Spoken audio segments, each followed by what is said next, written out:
చెప్పుతో కొట్టాలని చెప్పేసి మగజాతిని దేనికి అక్కడ ఏం తప్పు ఉంది అని అక్కడ ఏమో మొత్తము మన సౌందర్య గారిని మన రష్మికని వీళ్ళందరినీ చీరకట్టులో మహాతల్లి ఆమె సౌందర్యాన్ని దేవతలాగా వీళ్ళందరినీ దేవతలాగా కొల్చాడు. ఎందుకు ఈయన మాట్లాడాల్సి వచ్చిందంటే లుల్లు మాల్లో నిధి అగర్వాల్ ఆమె వేసుకున్న డ్రెస్ ఒకటి వేసుకొని వచ్చినప్పుడు అక్కడ బాడీ గార్డ్స్ లేకపోయి ఉంటే ఆ సిచ్యువేషన్ వేరే ఉండేది. ఆమె వేసుకున్న చిన్నవి అవి తొక్కి ఇంకా ఊడిపోయింది అనుకోండి, ఎవరు పరుగు పోతుంది. అలాగే అందుకని సామాన్లు ఏదో చెప్పారా సామాన్లు అనే మాట చెప్పారు. ఇంకా అక్కడి నుంచి ఏం మాట్లాడలేదు. కానీ జాగ్రత్తగా మీరు చీర కట్టుకొని ఏదైనా ఫంక్షన్కి వెళ్తే పద్ధతిగా వెళ్ళండి, ఇట్లా ఉంటే ప్రాబ్లం అవుతుంది అని చెప్పేసి అది దృష్టిలో పెట్టుకొని మాట్లాడారు. నిజంగా ఒక దేవతతో, ఒక ఆది పరాశక్తి అన్నారు, ఒక దేవతతో కొల్చిన తర్వాత కూడా ఇంత చిన్న పదానికి ఇంత చిన్న ఓడికి అమ్మమ్మ ఎంత రచ్చ చేస్తున్నారు. ఏం కథ వీళ్ళు. ఇప్పుడు నాగబాబు ఇట్లా పురుషజాతిని చెప్పు తీసుకొని కొట్టాలంటున్నారు అన్నారు కదా. మరి అలాంటి వాళ్ళని అన్నప్పుడు సిగ్గు లేదా మాట్లాడడానికి?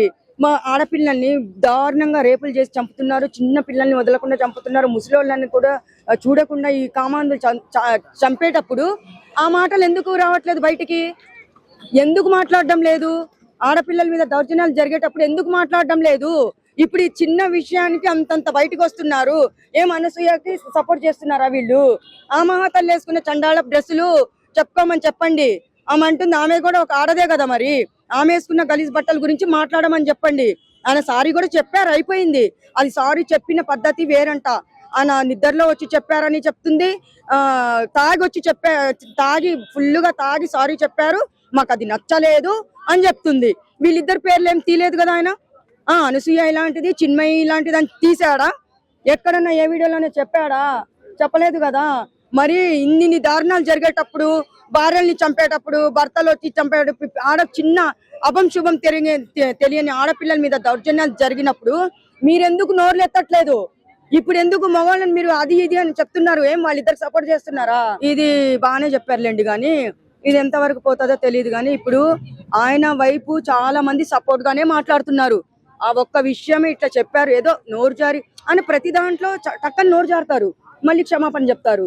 అందుకు నేనేం చెప్తున్నానంటే ఎవరైనా మనం మాట్లాడేటప్పుడు ఆచితూచి మాట్లాడాలి. కానీ ఈ మహాతల్లి ఏమో అందరికి ఎంతంటే ఎంతైనా సెలబ్రిటీ కదా, ఇంకా ఫోన్లు కొట్టేసిందేమో, అందరినీ లైన్ లోకి తీసుకుందేమో, నాగబాబు గారిని, ఇంకా ఎవరిని రేపు ఇంకా ఎవరినన్నా ప్రకాష్ రాజు గారి గురించి చెప్పాలంటే ఆయన ఏం పెద్ద శ్రీరామచంద్రుడు ఏం కాదు. భార్యను వదిలేసి వేరే పెళ్లి చేసుకొని ఆయన గురించి చెప్పాలంటే బొచ్చడు ఉన్నాయి ఇక్కడ. మరి వాళ్ళు ఎలాంటి వాళ్ళో తెలుసుకొని వాళ్ళ వీపు వాళ్ళు చూసుకొని మాట్లాడమని చెప్పండి. గుమ్మడికాయలు దొంగ అంటే భుజాలు తడుముకోవడం లాగా అనసూయ చేస్తుందాడా? నిన్ను దొంగ అనలేదు కదా, మరి నువ్వెందుకు మాట్లాడుతున్నావు? అది చెప్తున్నా. ఆయనకేం తక్కువ చెప్పండి. ఆయన ఏంటంటే ఆయనకి ముందే చౌదరీస్ అంటే చాలా ఆస్తులు ఉంటాయి వాళ్ళకి, ఆ క్యాస్ట్ ఆయనది. ఆయనకి ఏం సినిమాలో ఛాన్స్ రాకుండా బతికే అంత కెపాసిటీ ఆయనకు ఉంది. ఏంటంటే ఆడవాళ్ళని దేవతలాగా, ఒక ఆది పరాశక్తి లాగా కొల్చారు. ఈ రెండు మాటల వల్ల ఇంత రాద్ధాంతం చేస్తున్నారంటే అబ్బా మామూలుగా లేదు ఈ విషయము.